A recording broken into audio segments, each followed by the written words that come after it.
concerned by the oscillation of numbers in parliament.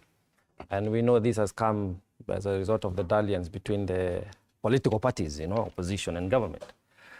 And of major concern is that somehow, as a confession from the members of parliament, they are whipped to a certain direction. And this time around is the impeachment. This will come and go, that is true. But what happens to them trying to sneak back the finance bill in bits, What happens to them trying to pass motions and acts that are going to affect the general population in a manner that... Including extending term limits. Term limit, that's a question. But of course, I hope they are wise enough now to listen to the ground and what the people are saying. Because much as they are elected and the representatives of the people of Kenya, constitutionally so, power still belongs to the people. And that's why you saw the call for meaningful public participation. Whether it was well substantiated during this impeachment, that's a whole different case. But still, it is upon them as the members of parliament to realize that the delegated authority that they behold must not stand to compromise the current interest of the people.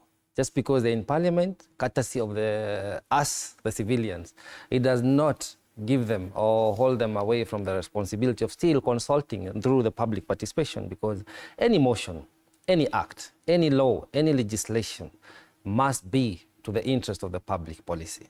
Again, they must remember that their only role is legislation, oversight, and supervision. If they're not able to execute this in a manner that brings this country to move in a positive trajectory, they are putting us in a disarray once again, because soon enough we're going to have another finance bill.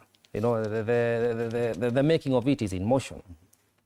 What will they say when the president, or even like today, should the president decide to mend fences with a deputy, and then the motion doesn't go through the Senate, the deputy will not stand impeached? What will the members of parliament say, having almost unanimously voted that he has been found impeachable? So what I'm alluding to is that we need autonomy of the National Assembly. Because remember, it is another institution and an arm of government that, again, just like the president, has been found illegitimate by Kenyans. When it was stormed during the Gen Z revolution, that I hope was a clear message to the legislatures, that we are watching, and when you do not comply to the wishes of the people, there is an alternative route. We don't want this country to go that direction. We would want a point whereby legislation happens to the interest of the public policy. So having the numbers in parliament makes it easy for the government, to run the government business. But what government business is being moved?